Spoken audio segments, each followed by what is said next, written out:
எரேமியா 18வது அதிகாரம் 6வது வசனம் இப்படியாக சொல்கிறது.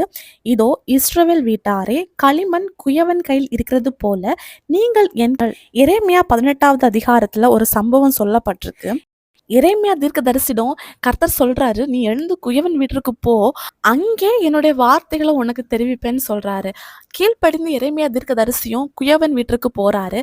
அங்க பார்த்தா ஒரு மண் பாண்டத்தை குயவன் வந்துட்டு வணையிறாரு. வணையும் போது அந்த மண் பாண்டம் குயவனுடைய கையில கெட்டு போயிருச்சேன்னு சொல்லிட்டு அதை தூக்கி தூர போடல, அதை திரும்ப தன்னுடைய கையில எடுத்து தன்னுடைய பார்வைக்கு சரியா வாரது வரைக்கும் அந்த குயவன் அந்த மண் பாண்டத்தை திரும்ப வணையிறாராம்.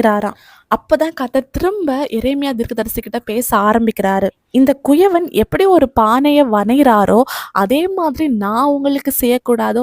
இஸ்ரவேல் வீட்டாரே, எப்படி களிமண் குயவனோட கையில இருக்குதோ அதே மாதிரி நீங்க என் கையில இருக்கிறீங்கன்னு சொல்லிட்டு எரேமியா தீர்க்கதரிசி கிட்ட கர்த்தர் பேச ஆரம்பிக்கிறாரு. இந்த வேத பகுதியில சொல்லியிருக்கிற அந்த இஸ்ரவேல் வீட்டார் வேற யாரும் இல்ல, ஆண்டவர் முன்குறித்த நம்ம தான் அந்த இஸ்ரவேல் வீட்டார்.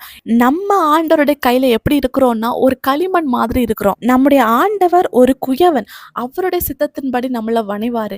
அவர் வணைறதுனாலதான் நமக்கு பாடு வருது, உபத்திரவம் வருது. அதன் வழி ஆண்டவர் ஏதோ ஒண்ணு கற்றுக் கொடுத்து நம்மளை தகுதிப்படுத்துறாரு.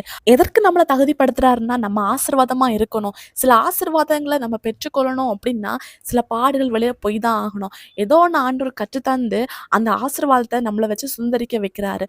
அதுக்கு உங்களை ஒப்பு கொடுங்க. ஏசப்பா கையில ஒரு களிமண் மாதிரி உங்களை தாழ்த்துங்க.